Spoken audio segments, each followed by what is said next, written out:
Hi, this is Dennis with Second Chance Tackle. And today, Rich has sent in a reel in a bag project. It's an oldie but a goodie. It is an Ambassadeur 7000 iC3. He says that the problem with the reel is it has no drag and the spool only occasionally engages. Well, that ought to be a Sherlock Holmes in and of itself, right? So I guess the first thing you want to do if you're doing something like this, kind of two sides to it. The first one would be to see if you can replicate the problem, and then the second one would be how to correct the problem, right? So I recommend that if you try to do a reel in a bag project, that you always go out on the internet. This one's from realschematic.com. Get the schematic, because Rich says that there may be pieces and parts missing. So we're going to have to do a little bit of Sherlock Holmes here, see if we can figure that out. Well, he's given me some of these in a bag. Best thing to do is take those pieces and parts, put them into a tray, and then kind of pick up where they left off. I did notice as I pull through on this that the pinion gear is coming out, should engage. And if we put this on,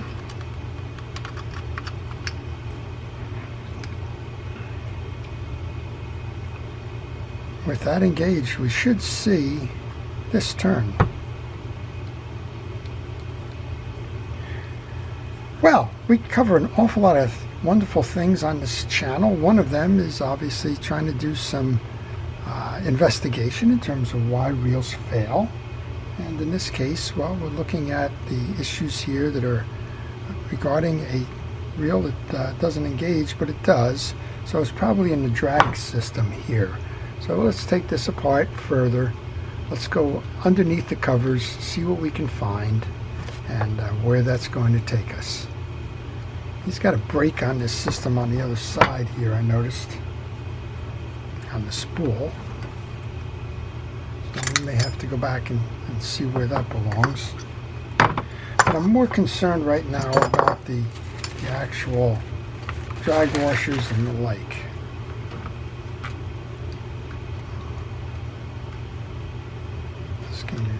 Back on. This is the one I'm kind of curious about here. It's a spool brake. I'm going to have to figure out where that goes. It seemed to me with the slotting that it would go this way.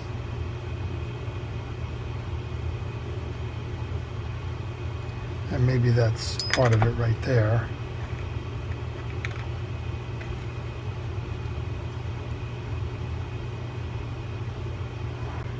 Okay, I went to the schematic. I found the proper way to set the spool brake here. The schematic shows the assembly over here on the spool. It shows that there's a square side that belongs up and that it belongs deep into the post to expose those two slots. And again, you can test that.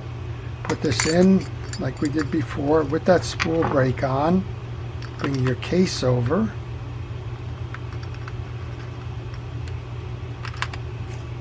And again, turn and see if it's turning the handle. And it is, so that's engaging now. And as you see, I've gone ahead and removed the free spool release lever, because in order to get to the case, you need to take that off. You can't remove the case simply by taking those two. Well, you can, but there's a consequence to that. The consequence is you're going to pull the back end of this off. So what you want to do is take the two screws out that hold the case on and remove that free spool lever. And again, we're just putting these right back into the parts tray that I have that already has some of the parts that came off the reel. And we're going step by step, because he said two things. He said the first one was the spool was engaging sporadically.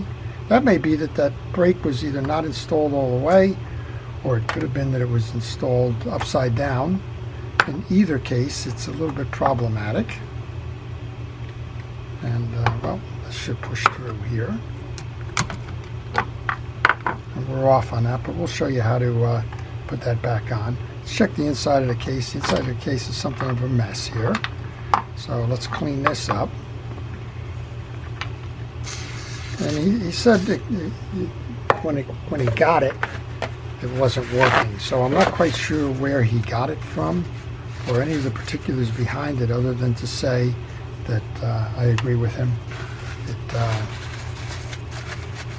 It's not working. Doesn't look like anybody's been inside this because, well, there's a lot of dirt and debris in here that needs to be cleaned. And for that cleaning, I use a penetrating oil. And penetrating oil I'm using is WD-40, but I really am not crazy about any brand. I just use them all. Just happens that two things about the WD-40 I like. One is the nozzle spray, and then the other one is the availability of it. Okay, it looks like we probably have a bearing here. While we're doing the work on this, we might as well take a moment here to oil that bearing. We can place that back on here. Let's take a look to what's going on with the rest of this. This is your eccentric. This is the inner washer for that eccentric. We can pull off our gear sleeve and pull off our yoke and our pinion gear. And this is what I was talking about with this sawtooth release piece. We're going to do the same thing we did here that we just finished on the inside of the cap. We're going to flood that with penetrating oil, get all that old dirt and debris out of there. Well, if you like these kinds of videos, I want to encourage you to subscribe to my channel, particularly if you like to learn about how fishing reels are made, who made them, how they're used, how to service them, keep them going, and well, just generally about the art of fishing reel service and repair and the like. And I want to encourage you to subscribe. Those subscribes will help you because you'll see what I'm posting, and they'll help me in the channel because, well, for whatever reason the metrics say you need to gain subscribers.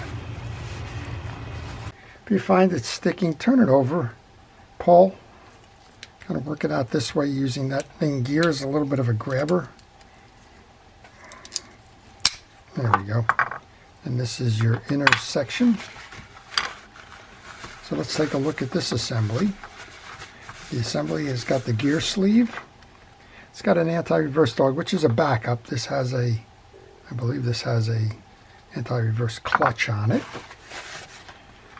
The drag washers are fine, so he was a little bit concerned that that the drag washers may be the issue, but these are Carbon Tex washers, and they haven't been worn, so I'm going to rule that out. And these can go dry or they can be greased. In this case, I'm seeing a 6-drag set, ungreased, so we're going to leave it that way. First one in is what's called a keyed washer. After you put the first drag washer on, clean it off, put that in. And this is a place where you can probably go back and start putting them onto the bridge sleeve after you make sure that this is cleaned. Now again, if you don't have a reel, if you see what you just saw in opening up that side, well, then of course you want to do a little bit more in terms of cleaning and inspection, particularly if you don't know the reel. All right, this is cleaned. I'm going to take fishing reel grease now. I use Penn Precision reel grease, and I recommend to you that you only use fishing reel greases when you're servicing your reels. I'm going to grease this up. I use an artist's brush as the applicator. That way you don't have the hairs kind of split on you. All right, bring this in. Push that all the way down. And a little bit of rearranging here. All right, that's the first one in, followed by the second one. Now, if these were dirty, if they were loaded with grease and the like, you can use that same brush that I just used to clean the gear teeth as a way to clean the drag washers. I'll give you an example of that in just a moment. So if this was loaded, just take your brush, pull through, as long as you can see those cross-hatched sections on your drag washer, you're good. Here's your top one. That's a little bit thicker than the one that went on the bottom. And then we have our collar here. All right, let's bring this in, bring this on. Bring that all the way down, and that's the assembly for your main gear and your anti-reverse. So let's go put that back on before we get too far down the road here. Just a light coating of grease onto that shaft. Let's bring this over, load that on, aim for the post for your anti-reverse. Bring that on and make sure it seats down. Okay, this is the one that was getting in trouble here. So there's a little hole in the back end of this. This is your free spool release mechanism. It's a double gear kind of a thing. You'll notice that we have sort of a Z here. This is going to fall in here. It's going to come over.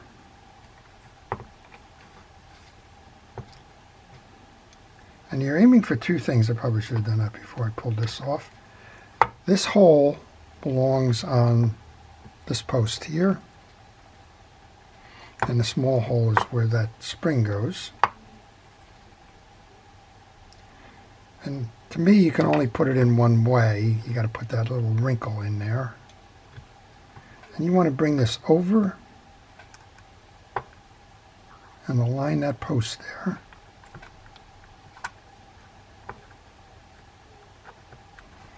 Just like that. Now, I seem to have trouble with the full extension of this sometimes. Sometimes this moves and the like. So what you want to do is you want to crank to make sure you have it correct.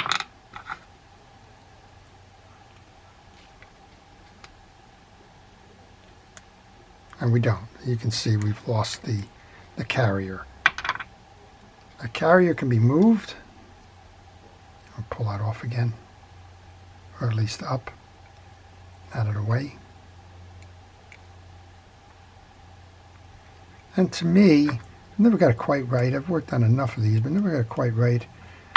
Logically, it says it should start over on this side here, with the teeth being equal. And again, we'll do that one more time here. Test it to make sure it's holding. It is, and then bring it back. All right, so you can see the ramps here. Those two ramps are going to push up on our yoke assembly. So let's clean this up.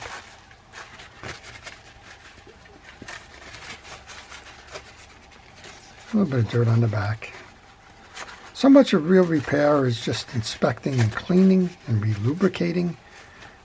But again, sometimes there's some mysteries and some puzzles that go along with it if you don't know the reel, if it's not your reel, but more importantly, if it's a reel that maybe you just acquired or something you know nothing about, then the best way to deal with that is to take it apart and give it a service right away, or have somebody service it if you don't know. Particularly if you got it at a flea market or something and the vendor knew nothing about it. I mean, sometimes you can get these things on, say, Facebook Marketplace or that, and you're dealing with the original owner. That original owner can tell you an awful lot about how the reel was used and so on. That's quite the benefit. All right, we're going to see if we can get this on, if we have to pull that main gear shaft off again. All right, we're good. All right, and then the two springs go here. And now it's time to consult the schematic, because I don't know. I saw a metal washer come out of here. So, all right, so what we've done here, we basically serviced this portion of the reel. We have a curved washer, and I believe that's a flex. So this is your curved washer. That goes next. And we have that plastic or flex washer. That goes next on top of that. And if I'm thinking right, we have to pull this in.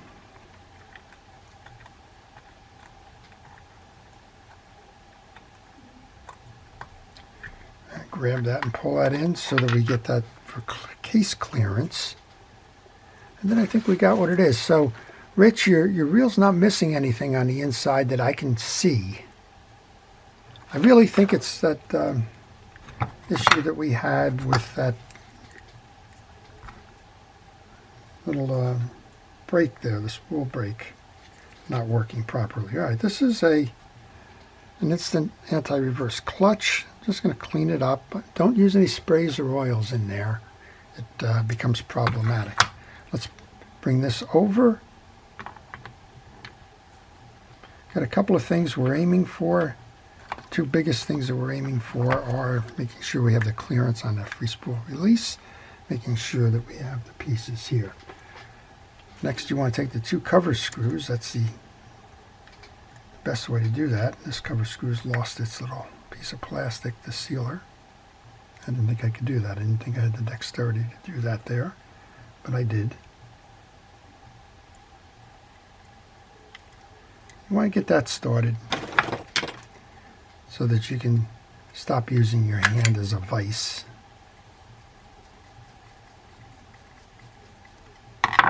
And we got one more in here. And bring that over on this side. And like most things, you want to make sure that you have a nice tight seal on this case. Okay, take that washer, place that in. Let's place our lever on.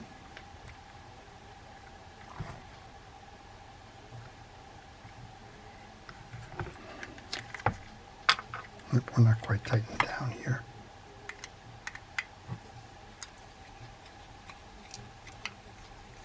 How did I know that? I didn't have the clearance to get that lever on. Now we should have the clearance there. Let's put that lever on and get the lever nut.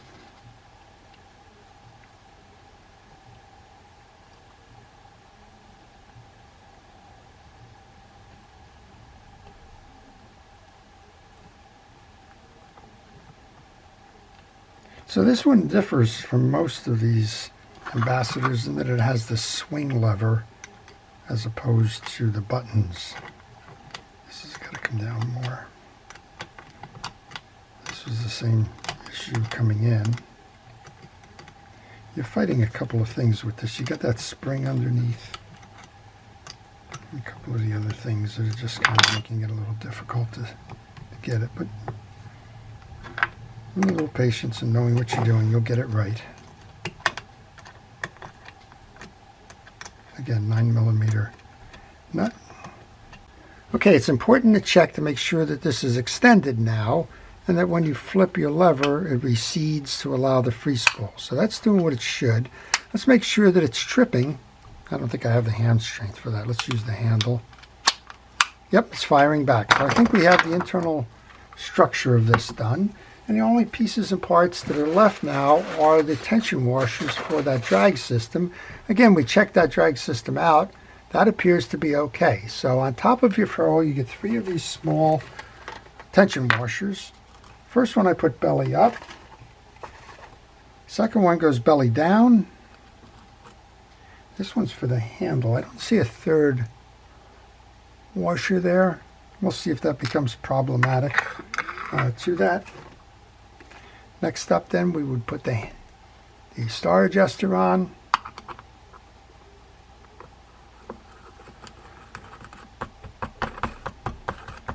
Make sure as you're putting the star adjuster on that it spins free and easy. If you have any issues about it going on easily, then back it off and start again. I'm going to use the handle, see if this does the trick as a wrench. It does, so it's not cross-threaded. Bring all of that down. Next up then would be a tension washer. And then a handle washer. Well, if you have any questions on this reel or any reel, if you want to leave them in the comments section, I would be happy to answer those for you. I try to answer those questions in the mornings before I get in my shop and start working on projects. So if you're asking something the night before, just be patient. It will get answered. And hopefully we'll get you on your way. All right, that tension washer needs a couple of ears. You just saw me bend that a little bit. So that goes on next. That's to prevent this from backing in and locking up on the handle. And we have the square or rectangular piece that goes in the inset under the handle here. And the handle goes on. And then if you were wondering why that E-clip is in the bag here, this is where the E-clip belongs. And I'm anxious to see. I think as I went through this thing, a couple of things could have occurred. Some of it's conjecture, but I know it looked like that there was a possibility to install the spool brake incorrectly. Actually, if that became a problem, you could run this reel without the spool brake if you felt that you didn't need that. So if that's what's inhibiting the path here, then by all means, if you want to take it out, go ahead and take it out. All right, same thing happens with the cap. It needs to be put on correctly. Don't let it cross strip on you. I believe that's a 10 millimeter, might even be an 11. It's an 11 millimeter, so we're going to have to apologize for a moment here while I go grab an 11 millimeter wrench. I'm going to tighten that down, and then we have that tie down cap. So on these, generally if you have the point of this nut cap pointing to the piece, the tap for your set screw, generally it will fit. And make sure you get that cap nut tight. The reason I mention that is I've had reels come in with spinning handles lately because folks were just confident enough to put the handle nut on, but not very tightly. All right, I'm not sure if this belongs on this handle. Looks like the threading on it might be correct. Looks like the handle itself is a little buggered. That's a technical term. And it also looks like the shaft on this may go a little bit too deep. All right, I guess that's correct. All right, let's give it a spin, make sure everything's working. It seems like it's doing what it should. We'll go into cast mode, trip mode. While we're at it here, we can put a little bit of oil onto that back end. Looks like it needs a little bit of clean up there. Oil that back end. That should have a bearing in it. We'll also want to check while we're at it the line guide pawl. To do that, we're going to take a screwdriver with the right sized blade for the slot. And usually you can just tap that pawl and it'll come out. Don't go banging it too much. All right, pull that pawl. Wow, that's a little stiff. You want to do that because you want to get the dirt and debris off of this, and this has some on there. That's probably why it was a little sticky. I guess more evidence that if you're buying a reel that you don't know much about, or if you're servicing a reel you don't know much about. If you're in the service business, call the person or talk to the person if you have any questions. I just did that. I had a Penn live liner come in, and it didn't appear to be fully tripping into the live liner mode, and I had asked the fella, can you tell me what was happening right before it kind of seized up? And that sometimes will give you a clue as to what issues you might want to explore from a diagnosis standpoint. Sometimes they can't remember. There's a lot of different things that go on, but my recommendation always is to get as much of the backstory as you can when you're either buying a reel I mean, if it's a seller that knows the reel's history, make sure that you can get what you need to know prior to servicing it. Like in this case, Rich said, I don't know if it's missing pieces or parts, what have you. All right, we think this is the cause, or was the cause. It may have been upside down, or it may not have been fully seated. This runs on a race. This is the internal race. If you want these to break more, you pull these out like that. And right now we're in the off brake position. I'm going to leave it there. Rich will take a note that if he wants that, he can go ahead and move that ahead. Let's grab our... I like to install these in the off position, so we'll bring that back to the off position, or free spool position release, if you will. That way you don't have tension when you go to check to make sure that you're nice and tight all the way around.